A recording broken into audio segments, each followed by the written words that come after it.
The cold steel of a suppressed beretta pressed sharply against the back of her thick neck.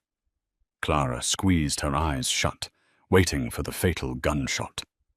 She was just the housekeeper, a heavy-set woman who had made a single, catastrophic mistake, latching the legendary sapphire necklace of a dead Mafia queen around her own throat. But the gunshot never came.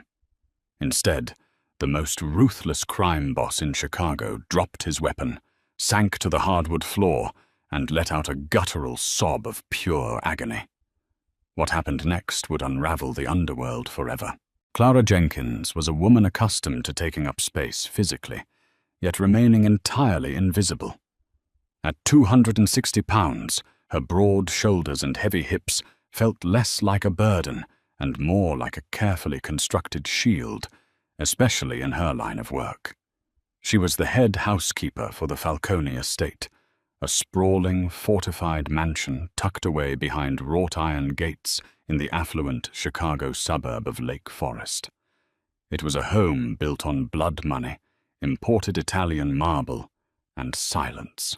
For 3 years, Clara had navigated the echoing halls of the estate with the quiet precision of a ghost.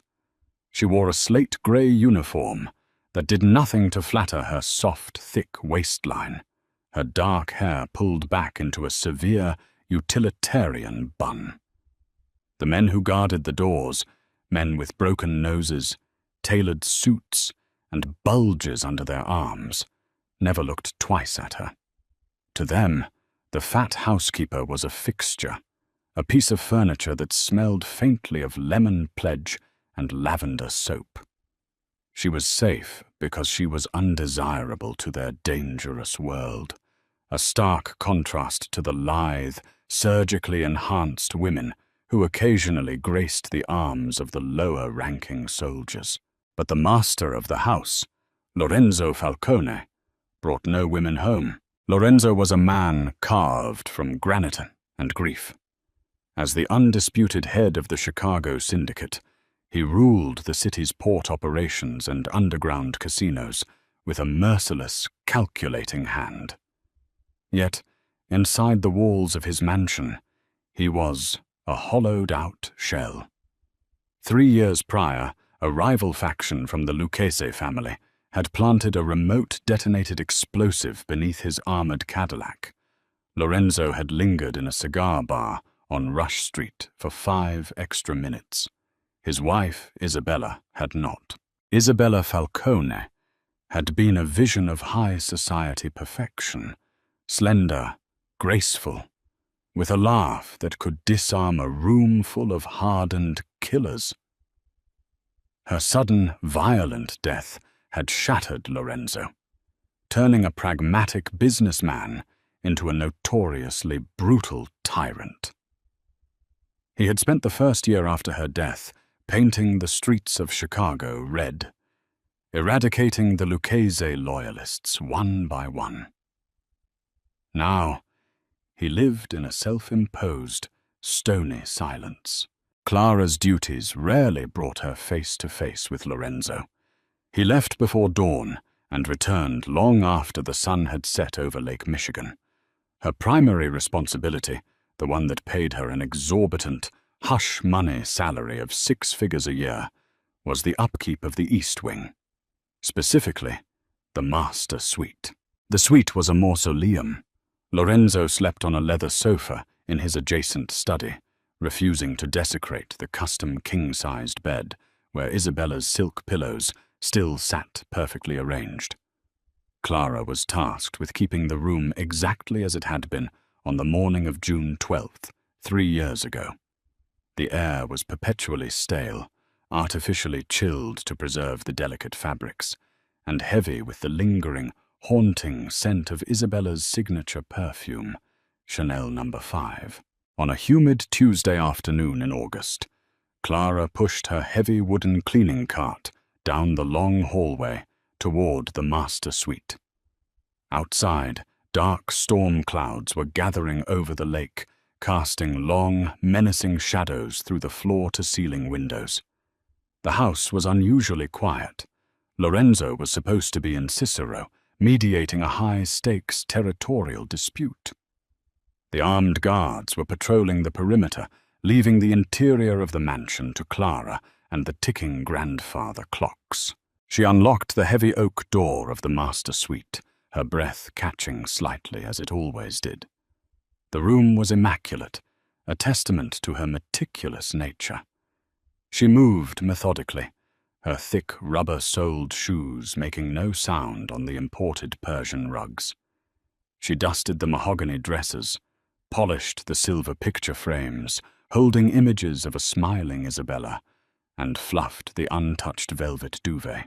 Her final task was the vanity. It was a beautiful antique French piece situated beneath a massive gilded mirror. On top of it sat an ornate, velvet-lined jewelry box. Clara had been given strict orders by Lorenzo's underboss, a terrifyingly quiet man named Matteo. Clean the vanity. Never open the box. Never touch what is inside. Clara had obeyed that rule for 3 years. She respected the boundaries of her employment, understanding that curiosity in the Falcone household was often a terminal condition. But today, the heavy, oppressive humidity seemed to seep through the walls, making her clumsy. As she reached across the vanity to polish the far corner of the mirror, her heavy forearm brushed against the side of the jewelry box. It was a slight bump, barely enough to shift the heavy wooden chest. But the intricate brass latch, perhaps worn down by time, or perhaps never fully secured, clicked open.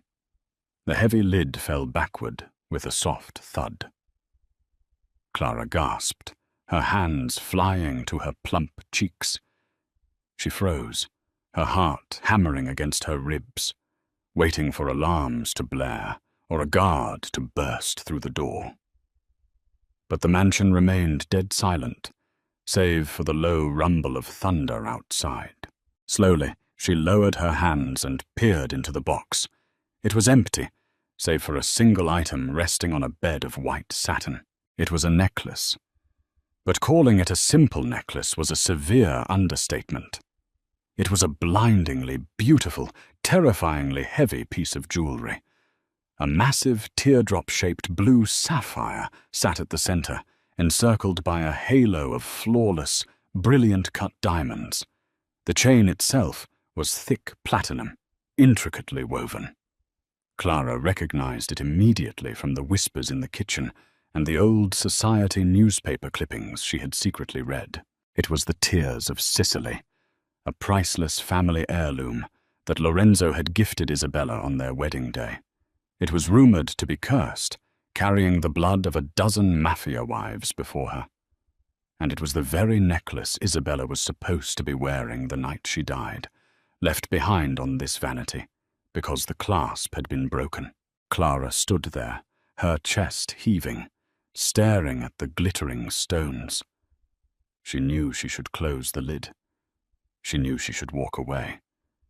But the sapphire seemed to catch the dim light of the oncoming storm, glowing with a hypnotic, icy fire.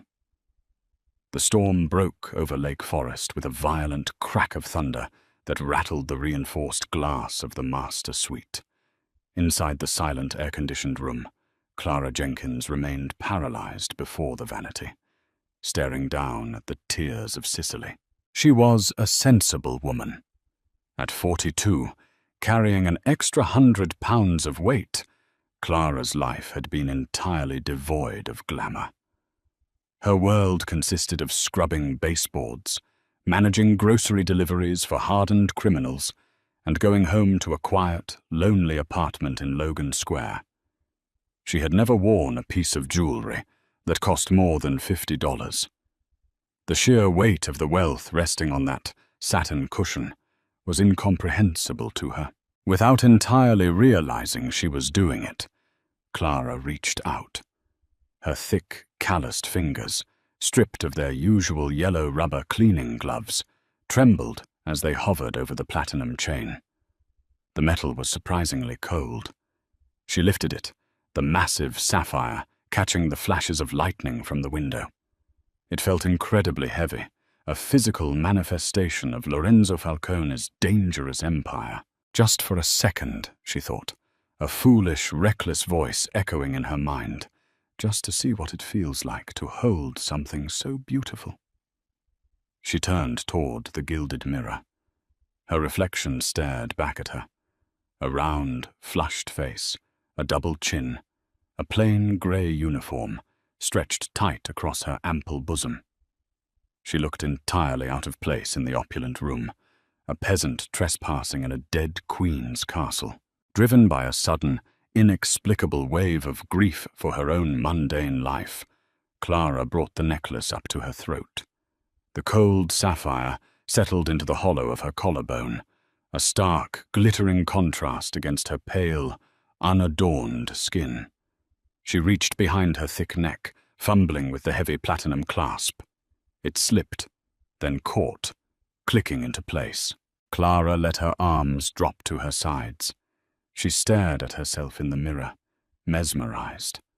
For a fleeting second, the heavy grey uniform faded away, and she saw the undeniable beauty of the stone illuminating her features. It didn't make her slender, it didn't make her Isabella, but it made her feel visible. Downstairs, the heavy oak front doors burst open. Clara didn't hear it over the booming thunder. She didn't hear the angry, rapid footsteps of Lorenzo Falcone storming across the marble foyer, his expensive tailored suit dripping with rain and blood that wasn't his own. The meeting in Cicero had been a trap. 2 of his men were dead, and Lorenzo was operating on pure, unadulterated adrenaline and rage. He had come back to the estate to retrieve a secondary ledger hidden in his study and to arm himself for a war. Upstairs, Clara finally snapped out of her trance. The reality of what she had done crashed down on her with suffocating force. Panic flared in her chest. "Take it off! Take it off now!" she ordered herself. She reached behind her neck, her thick fingers frantically seeking the platinum clasp, but her hands were sweaty with panic, and the intricate mechanism, the same one that had broken and spared the necklace from the car bomb 3 years ago, refused to budge. The metal teeth had jammed. "Come on," Clara whimpered aloud, pulling at the chain. It dug sharply into the soft flesh of her neck. "Please, God, no." The sound of heavy, rapid footsteps echoing down the hallway froze the blood in her veins. The door to the master suite was violently shoved open. It hit the wall with a deafening crack. Clara gasped, dropping her hands from her neck and spinning around. Lorenzo Falcone stood in the doorway. He was a terrifying sight. Standing 6'3", his broad shoulders filled the frame. His dark hair was plastered to his forehead with rain, and his usually immaculate bespoke suit was ruined, torn at the sleeve. But it was his eyes that stopped Clara's heart. They were pitch black, wide and feral. In his right hand, gripped with white-knuckled intensity, was a suppressed Beretta 9mm. He had drawn the weapon instinctively upon seeing a shadow moving in his dead wife's sanctuary. He took 2 long, predatory strides into the room, raising the gun, the silencer aimed squarely at the center of Clara's forehead. Clara stumbled backward, her heavy frame hitting the vanity. The jewelry box rattled. "Mr. Falcone, please!" she shrieked, tears instantly spilling over her round cheeks. "I'm sorry, I'm so sorry." Lorenzo's finger was tight on the trigger. He saw her, the fat, unremarkable housekeeper in her grey uniform. His brain processed the intrusion, the disrespect, the absolute violation of his sacred space. The rage that had been boiling inside him since Cicero threatened to erupt in a single squeeze of his index finger. But then, the lightning flashed outside, illuminating the room in a harsh, brilliant white light. The flash caught the massive blue sapphire resting against Clara's collarbone. Lorenzo froze. Time seemed to stop entirely. His eyes darted from Clara's terrified, tear-streaked face down to her chest. He saw the platinum chain digging into her soft neck. He saw the tears of Sicily. Clara squeezed her eyes shut, turning her head away, her large body trembling violently as she braced for the bullet that would end her life. She waited for the sound, for the darkness. The heavy silence of the room was broken not by a gunshot, but by a sharp, metallic clatter. Clara flinched. She opened one terrified eye.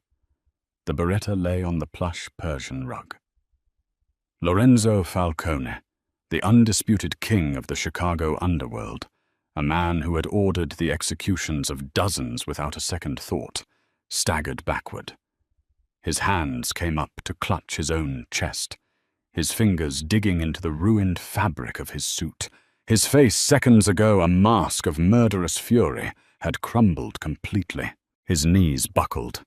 The giant of a man collapsed onto the floor, landing hard against the edge of the untouched velvet bed. Clara stared in absolute shock. Lorenzo wasn't angry. He was weeping.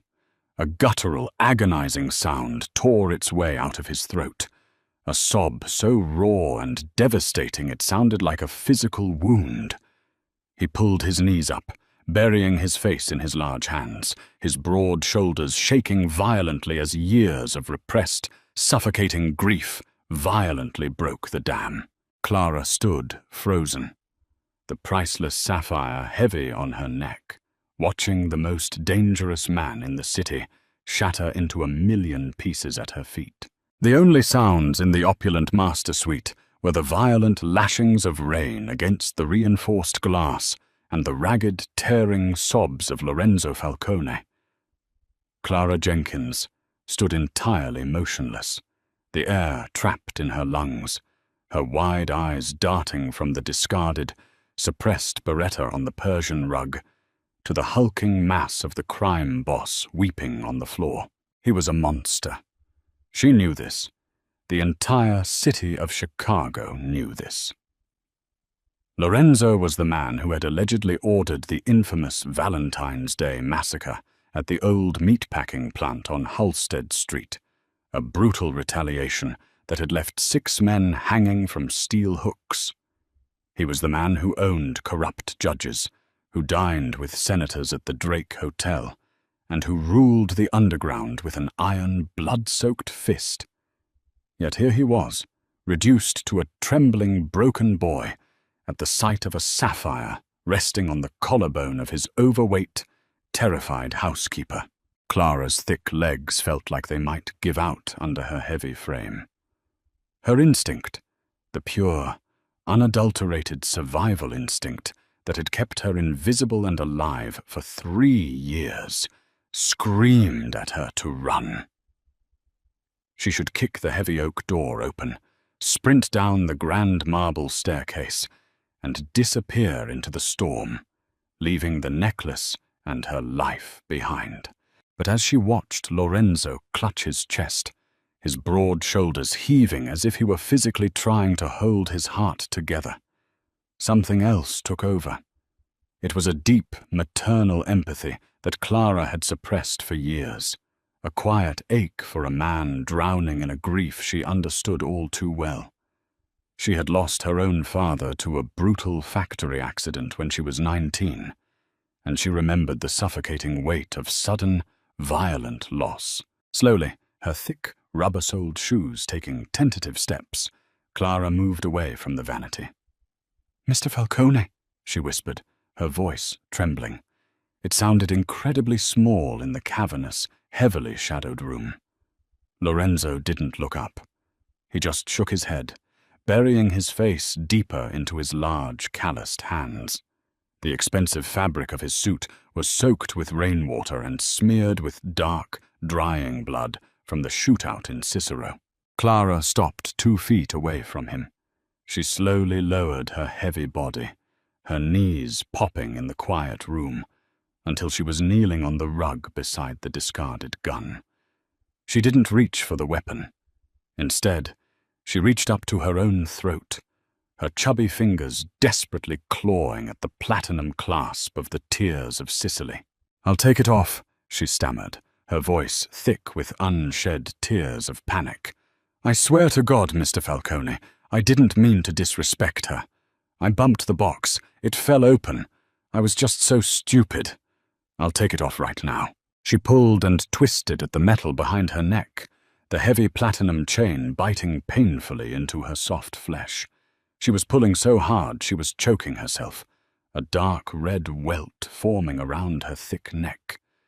"It's stuck!" she cried out, hyperventilating. "Please, I can't get it undone."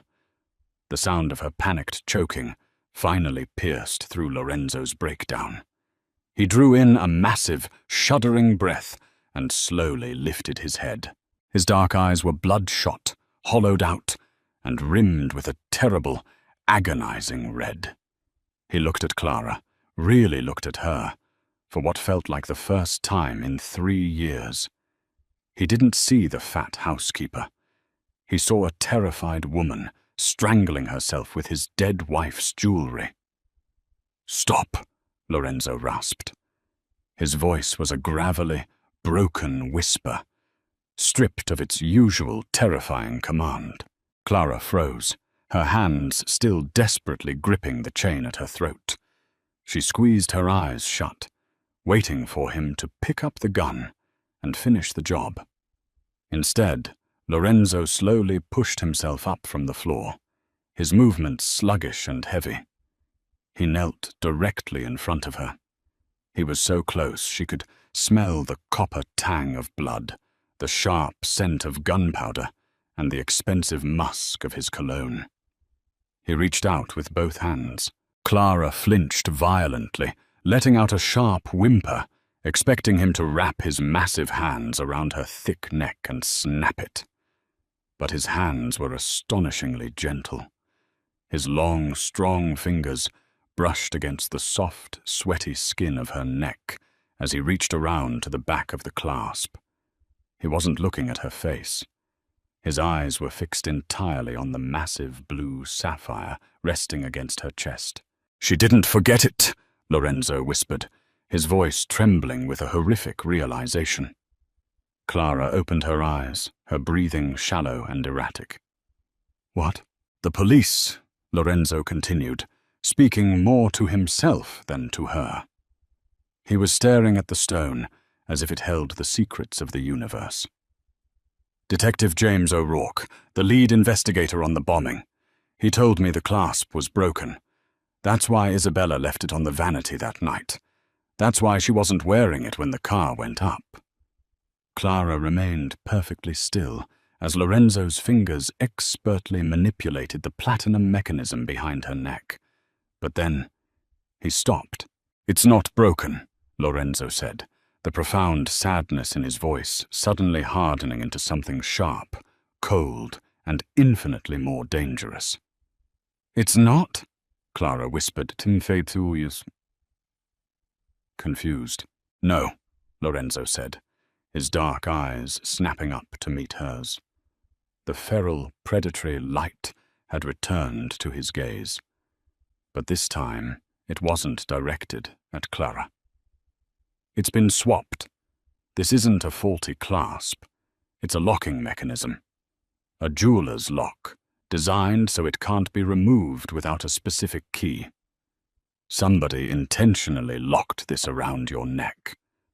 Clara's heart plummeted into her stomach. "But I put it on myself. I just pushed it closed. And by doing so, you engaged the deadbolt," Lorenzo explained, his jaw clenching. "Isabella didn't leave it behind because it was broken. She left it behind because she knew she was going to die. She left it for me to find." The heavy, suffocating silence of the master suite was violently shattered by the sound of boots pounding up the grand marble staircase. Voices, sharp and urgent, echoed through the vast, empty halls of the estate. "Boss! Lorenzo, where are you?" It was Matteo. The underboss. The quiet, terrifying shadow who handled Lorenzo's most gruesome problems. Clara's blood ran completely cold. If Matteo walked into this room and saw her wearing the sacred necklace, kneeling next to Lorenzo and a dropped gun, he wouldn't ask questions. He would simply put a bullet between her eyes and roll her heavy body up in one of the Persian rugs. Clara scrambled backward, her thick legs awkwardly pushing her away from Lorenzo. She bumped hard against the wooden vanity, her hands instinctively flying up to cover the blinding sapphire at her throat. "Please," she begged, her voice barely a squeak. "Hide me. Please, I'll leave. I'll never say a word."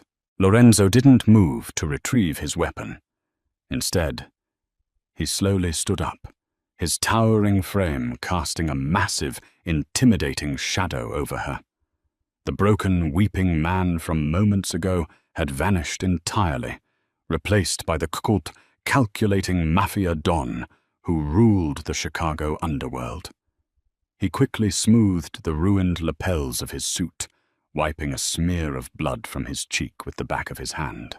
The door to the suite, already hanging open, was suddenly filled by Matteo. The underboss was holding a customized tactical shotgun, his dark eyes scanning the room with lethal efficiency. 2 other heavily armed soldiers stacked up behind him in the hallway. Matteo's eyes immediately fell on the dropped Beretta, then to Lorenzo, and finally to Clara, cowering against the vanity with her hands clamped over her chest. "Boss," Matteo said, his voice a low, dangerous rumble. He raised the barrel of the shotgun, pointing it directly at Clara's broad chest. "What happened? Is there a problem with the help?" Clara squeezed her eyes shut, a pathetic sob escaping her lips. This was it. She was going to die on the floor of a dead woman's bedroom because she wanted to feel pretty for 30 seconds. "Lower the weapon, Matteo," Lorenzo commanded. His voice was absolute zero. It carried no anger, only an unquestionable authority that immediately sucked the oxygen out of the room. Matteo hesitated for a fraction of a second, confusion flashing across his scarred face, before he lowered the shotgun to his side. "The perimeter is secure. We dealt with the tales from Cicero. But you disappeared, boss. We thought they had a man inside." "There is no man inside," Lorenzo said evenly. He stepped between Matteo and Clara, using his massive body to shield her entirely from the underboss's view. "The situation is under control." Matteo leaned slightly to the side, trying to get a look at the terrified, heavy-set housekeeper trembling against the furniture. "What's she doing in here?" "Nobody comes in here." "She was cleaning," Lorenzo lied smoothly. "I startled her.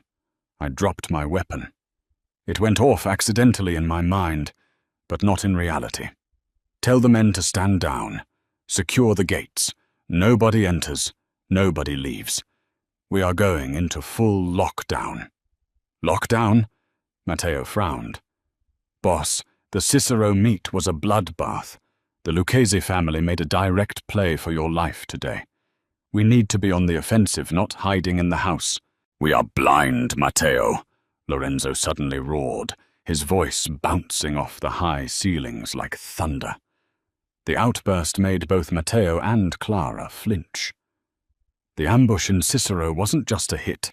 It was a distraction. Someone from the inside fed them our route. We have a rat in our inner circle. Matteo's face hardened. "Who? I don't know yet," Lorenzo said, his tone dropping back to a lethal whisper. "But I have a lead, and until I verify it, nobody leaves this estate. Post guards at every door." And Matteo, "Yeah, boss. If anyone so much as looks at Clara wrong, you bring me their head. She is under my personal absolute protection. Is that understood?" Matteo's eyes widened in sheer shock. The fat, invisible housekeeper. Protected by the Don himself? It made absolutely no sense, but in the Falcone family, questioning an order was a death sentence. "Understood, boss." Matteo backed out of the room, pulling the door shut behind him with a heavy click. The moment they were alone, Clara slumped down against the vanity, her heavy body hitting the floor with a dull thud. She wrapped her thick arms around her knees, burying her face in her lap as her massive chest heaved with terrified sobs. She was trapped. She was locked inside a Mafia fortress with a target on her back. Lorenzo turned around, looking down at her. He bent over and picked up his Beretta, checking the safety before sliding it into his shoulder holster. "Get up, Clara," he said quietly. "I can't," she sobbed, rocking back and forth. "They're going to kill me. They're going to think I'm part of this. Just cut it off me. Take a knife and cut the chain, please." "I can't cut platinum of that thickness without industrial tools," Lorenzo stated factually, offering her a large hand. "And even if I could, I wouldn't. If my theory is correct, that necklace holds the key to who actually murdered my wife." Isabella knew the police were corrupt. She knew O'Rourke was on the Lucchese payroll. She swapped the clasp and left it here because she hid something inside it, something O'Rourke missed. Clara looked up, her tear-streaked, round face pale with terror. She dropped her hands from her chest, revealing the blinding, cursed sapphire. What could possibly be inside a necklace? Lorenzo stepped closer, his dark eyes fixed on the heavy, intricate platinum setting behind the massive blue stone. When Isabella's father was the head of the Sicilian mob, they didn't use digital ledgers or flash drives. They used something much older and much harder to destroy. He reached out, his thumb gently brushing against the cold, hard surface of the sapphire resting against Clara's skin. "A micro-engraving," Lorenzo whispered, "hidden beneath the stone, a list of every corrupt politician, judge, and police officer on the payroll, a list that someone killed her to obtain and failed. And right now, Clara, you are the only person in the world wearing it." The reality of Lorenzo's words hung in the chilling air of the master suite, heavier than the thick, humid storm raging outside the fortified windows. A micro-engraving, a hit list of corrupt officials, hidden beneath a priceless sapphire, currently locked around the thick, sweating neck of a housekeeper who bought her groceries at the discount market in Logan Square.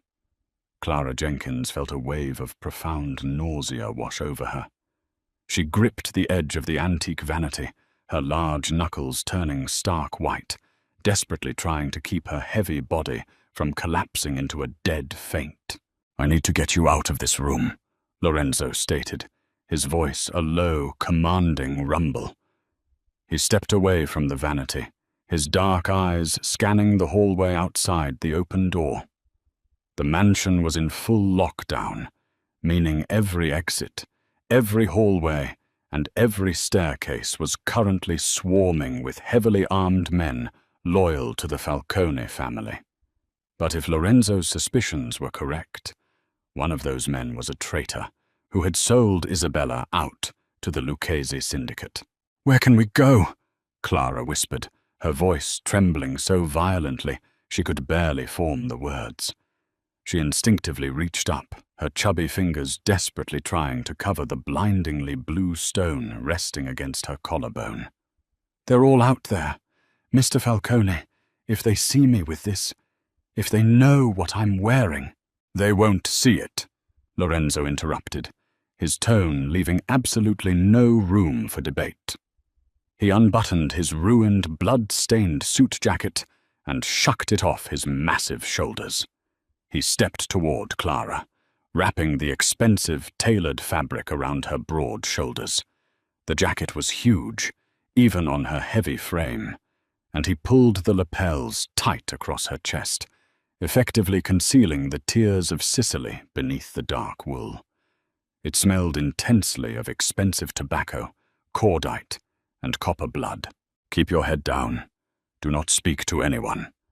If Matteo asks you a question, you ignore him and keep walking," Lorenzo instructed, his dark eyes locking onto her terrified face. "You are under my absolute protection, Clara. But you must do exactly as I say. We are going to my private study on the lower level. It's a reinforced bunker. The only biometric lock in the house that requires my fingerprint and retinal scan." Clara gave a small, pathetic nod, her double chin trembling. She clutched the lapels of his jacket tightly together over her ample bosom. Lorenzo led the way out of the mausoleum that was the master suite. The moment they stepped into the cavernous, dimly lit hallway, the oppressive tension of the Mafia stronghold wrapped around Clara's throat. Two men in tailored suits, holding submachine guns, were stationed at the top of the grand marble staircase. They stiffened respectfully as Lorenzo approached, but their eyes inevitably darted toward Clara. She was a bizarre sight, the fat, invisible housekeeper, flushed and terrified, bundled up in the Don's ruined suit jacket, walking steps behind the most dangerous man in Chicago. "Clear the lower corridor," Lorenzo barked at the guards, not slowing his rapid pace. "I want a 50-foot perimeter around the study. Nobody approaches the door without my explicit authorization. If anyone breaches that perimeter, shoot to kill."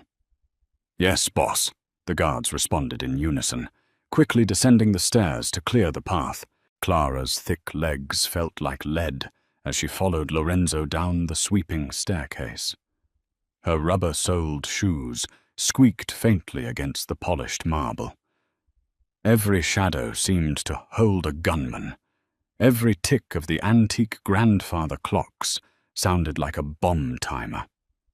They reached the ground floor and bypassed the massive, glittering formal dining room, heading toward the rear of the estate where the architecture shifted from ostentatious wealth to cold, utilitarian security. The door to Lorenzo's study was solid steel, painted a dark mahogany to blend in with the walls. Lorenzo pressed his thumb to a concealed scanner and leaned into a retinal reader. A heavy hydraulic hiss echoed in the hallway, and the steel door clicked open. He ushered Clara inside and immediately slammed it shut behind them, throwing a series of heavy deadbolts. The study was soundproofed, windowless, and lined with walls of leather-bound books, security monitors, and a massive mahogany desk. It felt completely cut off from the rest of the world. Clara let out a shaky breath, finally releasing her white-knuckled grip on the suit jacket. It slipped off her shoulders, revealing the massive sapphire once again. "Sit," Lorenzo ordered, pointing to a plush leather armchair opposite his desk. Clara practically collapsed into the chair, her heavy hips sinking deep into the expensive leather. "What do we do now?" she asked, her voice tight with unshed tears. "You said there's a list under the stone. How do we read it? Do we break it? If we attempt to pry the sapphire from its setting without the proper tools, we risk shattering the stone and destroying the engraving beneath it," Lorenzo explained, pacing behind his desk like a cooled panther. He ran a large, calloused hand through his damp, dark hair. Isabella was brilliant. She knew the police would catalogue the necklace into an evidence locker if they found it on her body. But by leaving it in our home, claiming the clasp was jammed, she ensured it remained in my possession. She just never anticipated that it would take me 3 years to look at it. Lorenzo stopped pacing and picked up a heavy, encrypted satellite phone from his desk. There is only one man in Chicago who possesses the microscopic ocular equipment necessary to read an engraving of that scale without removing the stone. He operates out of Jewelers Row on Wabash Avenue. He owes my family his life. Clara swallowed hard, the heavy platinum chain digging into the soft flesh of her neck. Can you trust him?" "I trust nobody," Lorenzo said darkly, dialing a string of numbers. "But Giuseppe is a ghost. I will have my men smuggle him into the estate through the old prohibition tunnels beneath the wine cellar. He will examine the stone on your neck." Clara shuddered at the thought of a stranger inspecting her throat, but she knew she had no choice. She was trapped in a deadly game of Mafia chess, carrying a target around her neck. 2 agonizing hours passed in the claustrophobic silence of the reinforced bunker. The storm outside continued to rage, though its thunder was completely muffled by the study's thick steel walls. Clara sat perfectly still in the leather armchair, her broad shoulders aching with tension, the tears of Sicily feeling heavier by the minute. Lorenzo sat behind his mahogany desk, meticulously cleaning and reloading his Beretta, his dark, feral eyes constantly flicking toward the bank of security monitors that showed the rain-soaked perimeter of his estate. Finally, a heavy knock echoed against the steel door, followed by a specific rhythmic tapping. Lorenzo stood up instantly, his weapon drawn and pointed at the floor. He checked the biometric monitor before disengaging the deadbolts. The door swung open to reveal a terrified, soaking wet older man carrying a battered leather satchel. It was Giuseppe. He was flanked by 2 of Lorenzo's most trusted, stone-faced soldiers. Giuseppe's thinning grey hair was plastered to his skull, and his wire-rimmed glasses were fogged with humidity. "Leave us," Lorenzo commanded the soldiers. "Resume your posts at the perimeter." The soldiers nodded, and the steel door hissed shut, locking with a definitive thud. Giuseppe practically collapsed against the wall, clutching his chest. "Lorenzo!" the old man gasped, his thick Italian accent vibrating with fear. "Your men pulled me out of my shop through the alleyway. They brought me through the damp tunnels. What is this madness? The whole city is talking about the bloodbath in Cicero today." "I am sorry for the rough transport, Giuseppe," Lorenzo said, his voice entirely unapologetic. "But I need your eyes, and I need absolute discretion. What you see in this room never leaves your lips, or I will cut your tongue out myself. Understand?" Giuseppe swallowed hard, his eyes wide behind his spectacles. "Yes, Don Falcone. Of course. What do you need?" Lorenzo holstered his weapon and gestured toward Clara. She sat frozen in the armchair, her round face flushed with humiliation and terror. The grey housekeeper uniform strained against her thick waistline, making her look entirely out of place in the high-stakes underworld. But Giuseppe's eyes didn't linger on her size. They immediately locked onto the blinding blue sapphire resting against her pale collarbone. The old jeweler gasped, dropping his satchel onto the floor. "Dio mio," he whispered reverently. "The tears of Sicily. I have not seen this piece since I appraised it for your father-in-law 20 years ago. It is magnificent." "I don't need an appraisal," Lorenzo said coldly. "I need you to look beneath the stone. The clasp is a deadbolt lock. I believe my late wife hid a microscopic engraving against the platinum backing of the setting." Giuseppe's professional curiosity instantly overrode his fear. He scrambled to his satchel, pulling out a high-powered illuminated jeweler's loop, a set of fine tweezers, and a small, specialized penlight. "Signora, I must ask you to remain incredibly still," Giuseppe said softly, approaching Clara. He pulled a small stool close to her armchair and sat down, his face mere inches from her chest. Clara held her breath, her large chest rising and falling with rapid, shallow pants. The old man's breath smelled faintly of espresso and mint. He clicked on the specialized penlight, directing a harsh, concentrated beam of white light directly into the depths of the massive sapphire. He then pressed the loop to his right eye and leaned in, his nose almost brushing Clara's chin. The silence in the room was excruciating. Lorenzo stood over Giuseppe's shoulder, his massive arms crossed over his chest, his jaw clenched so tightly the muscles visibly leaped beneath his skin. Clara stared at the ceiling, trying to pretend she was anywhere else, cleaning the baseboards, washing the expensive china, scrubbing the marble floors, anything to escape the suffocating reality of the moment. "The cut of the sapphire is deep," Giuseppe muttered, adjusting the angle of the penlight. "The light refracts. Wait. Let me adjust the focal length." He twisted the dial on his loop, leaning in even closer. Clara felt a bead of sweat roll down the side of her thick neck. "Yes," Giuseppe breathed, his voice barely a whisper. "There is something there. The platinum backing has been chemically etched. It is incredibly fine work. Only a master laser could have done this." "Read it," Lorenzo commanded, his voice dropping to a dangerous low decibel. "Read the names."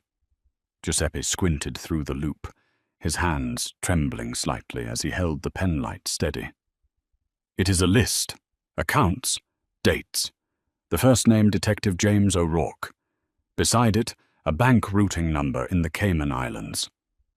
Lorenzo didn't flinch. He already suspected the lead investigator was bought.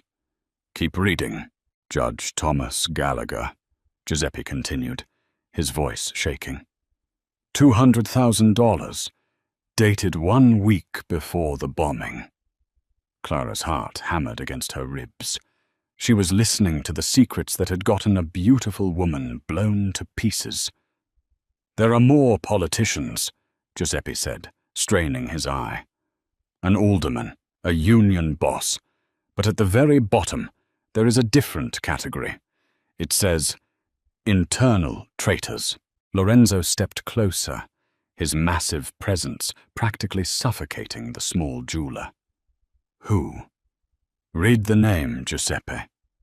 Giuseppe adjusted the light one final time, staring deep into the etched platinum beneath the glowing blue stone. He let out a sharp, terrified gasp, dropping the penlight into Clara's lap. He scrambled backward on his stool, his face completely drained of blood. "Read the name!" Lorenzo roared, the sudden explosion of volume making Clara shriek and cover her ears. Giuseppe looked up at the Mafia boss, pure, unadulterated terror swimming in his eyes. "Lorenzo, I cannot. If I say this name, the city will burn." Lorenzo drew his Beretta in a flash of terrifying speed, pressing the suppressor directly against Giuseppe's forehead. "If you do not say the name, you will not live to see it burn." "Who sold my wife to the Lucchese family?" The old man squeezed his eyes shut, tears leaking from the corners. "It says, Matteo, your underboss. Matteo took $500,000 to plant the bomb under her car." The name hung in the chilled air of the bunker like a cloud of toxic gas. Matteo. Lorenzo's Beretta slipped slightly in his grip, the barrel dipping towards the floor as the catastrophic weight of the betrayal fractured his reality. Matteo wasn't just an underboss. He was Lorenzo's right hand, the man who had stood beside him at the altar of the Holy Name Cathedral when he married Isabella. For 3 years, Lorenzo had allowed the man who planted the bomb beneath his wife's car to pour his whiskey, guard his home, and coordinate his revenge against the Lucchese family. "Matteo," Lorenzo repeated, the word tasting like ash in his mouth. The feral rage that usually consumed him was replaced by a terrifying, glacial calm. Isabella hadn't been fleeing to the authorities. She had been compiling a dossier of the rot inside her own family, preparing to hand the evidence to her husband. And Matteo had silenced her before she could. Before Lorenzo could process his next move, the heavy intercom on his mahogany desk crackled to life. "Boss," Matteo's voice filtered through the speaker, distorted and metallic. The faux respect was entirely gone. I found the breached tunnel grate in the wine cellar. The perimeter guards saw you pull the old jeweler from Wabash Avenue into the bunker. You know, for a smart man, you make a lot of noise when you're supposed to be in lockdown. Lorenzo didn't press the intercom button. He looked at Giuseppe, who was curled into a trembling ball against the bookshelves, and then at Clara. She was pale, her round face shining with cold sweat, the tears of Sicily rising and falling erratically with her panicked breathing. "Open the door, Lorenzo," Matteo commanded over the speaker, the sound of a heavy tactical rifle racking around, echoing through the audio feed. Isabella was a liability. She was digging into offshore accounts at the Caledonian Bank, trying to play accountant. She was going to burn our alliance with the politicians at the Dirksen Federal Courthouse. I did what I had to do to protect our empire. Now open the door. Give me the jeweler and the fat maid, and we can go back to running this city. Lorenzo's dark eyes locked onto Clara. She squeezed her eyes shut, a tear rolling down her plump cheek, waiting for him to trade her life for his empire. She was just the housekeeper, a heavy, invisible woman who cleaned up their messes. But Lorenzo walked over to the desk, his massive frame radiating lethal intent. He pressed the intercom. "You forgot one thing, Matteo. It's not our empire. It's mine."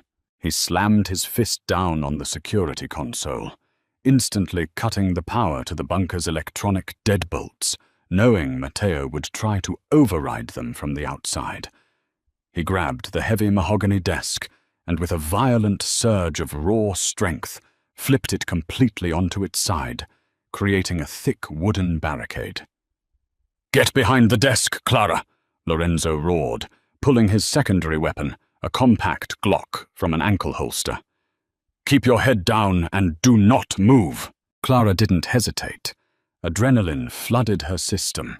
She threw her heavy body forward, scrambling across the plush carpet and tucking her knees to her chest behind the overturned mahogany. She covered her ears, her entire body trembling violently. 3 seconds later, the steel door of the bunker blew inward with a deafening, concussive explosion. Thick grey smoke and splintered wood filled the room. Matteo and 2 corrupt soldiers stormed through the breached doorway, their submachine guns tearing the room apart.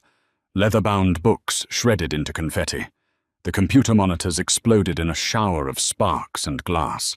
Lorenzo popped up from behind the barricade, his face a mask of pure, unadulterated murder. He fired the Beretta with terrifying, calculated precision. 2 suppressed pft sounds barely registered over the chaos, but the 2 soldiers dropped instantly to the floor, their blood spraying across the imported rugs. Matteo dove behind a leather sofa, returning fire. The heavy caliber bullets chewed through the edge of the mahogany desk, showering Clara with splinters. She screamed, burying her face in her arms, feeling the cold sapphire press painfully into her collarbone. "You're a dead man, Lorenzo," Matteo shouted over the gunfire. "The Luccheses are moving on the estate right now. It's over." Matteo stood up to fire a final volley, but his weapon jammed with a harsh metallic click. He cursed, reaching for his sidearm. Lorenzo aimed, but the smoke obscured his vision, and his shot grazed Matteo's shoulder. Matteo lunged across the room, tackling Lorenzo to the ground. The 2 massive men crashed into the bookshelves, locked in a brutal, bloody struggle for survival. Matteo's hands clawed at Lorenzo's throat, pressing his thumb violently into Lorenzo's windpipe. Lorenzo gagged, his vision swimming with black spots as he fought to dislodge the traitor. Behind the desk, Clara opened her eyes. She saw the man who had protected her moments ago being strangled to death. Survival instinct, mixed with a sudden, fierce loyalty, ignited inside her. She wasn't a trained killer. She was a housekeeper who carried 260 pounds of weight and moved heavy oak furniture every single day. Clara let out a raw, guttural scream and pushed herself up. She charged across the room like a runaway freight train. Lowering her broad shoulder, she threw her entire massive body weight directly into the towering, heavy brass statue of a rearing horse that stood beside the bookshelf. The 300-pound solid brass statue tipped forward with a sickening crunch, crashing directly onto Matteo's back. The underboss let out a breathless shriek, his spine snapping under the immense weight. His grip on Lorenzo's throat vanished instantly as he collapsed, pinned and paralyzed beneath the brass horse. Clara stumbled backward, gasping for air, her thick chest heaving. She stared in horror at what she had just done. Lorenzo rolled over, coughing violently as he rubbed his bruised throat. He looked at the paralyzed, bleeding Matteo, then slowly raised his beretta. He didn't say a word. He just pulled the trigger once, putting a bullet directly through the traitor's forehead. The room fell into a deathly, ringing silence. The smoke slowly began to clear through the blown-out doorway. Lorenzo slowly got to his feet. He was covered in blood, sweat, and plaster dust. He looked around the ruined bunker, his eyes bypassing the carnage and locking entirely onto Clara. She was pressed against the far wall, weeping openly, the tears of Sicily covered in a fine layer of grey dust. He walked over to her, his heavy boots crunching on broken glass. Clara braced herself, unsure if she was about to be punished for intervening. Instead, Lorenzo reached out, his blood-stained, calloused hand gently cupping her round, flushed cheek. His thumb wiped away a streak of dirt and tears. For the first time in 3 years, the dead, hollow look in his eyes was gone, replaced by an intense, burning reverence. "You saved my life," Lorenzo whispered, his voice thick with emotion. "I just pushed the statue," Clara sobbed, leaning slightly into his warm palm, terrified by how safe she felt with a murderer. "You brought me the truth, Clara," he said softly, his fingers brushing against the platinum chain at her neck. "You wear the crown of my family now, and you will never, ever be invisible again." He turned to the trembling jeweler hiding in the corner. "Giuseppe, unlock the necklace. Then you will walk out of here alive." As the old man scrambled forward with his tools, Lorenzo kept his dark eyes fixed on Clara, his hand resting protectively over hers. Outside, the sirens began to wail, signaling the start of a new Mafia war. But inside the ruined bunker, a new, unstoppable alliance was forged, one between the ruthless King of Chicago and the courageous woman who now held his heart. What an absolutely breathtaking, blood-soaked finale. From an invisible housekeeper to the most powerful and protected woman in the Chicago underworld, Clara's terrifying mistake turned into a story of incredible survival and unexpected romance. Who could have predicted that the tears of Sicily held the explosive secret to a Mafia war, or that Clara's strength would save the ruthless Don Falcone? If you were on the edge of your seat during this intense, true-to-life Mafia drama, we need your support. Make sure to like this video, share it with your fellow drama lovers, and subscribe to our channel for more thrilling, heart-pounding stories.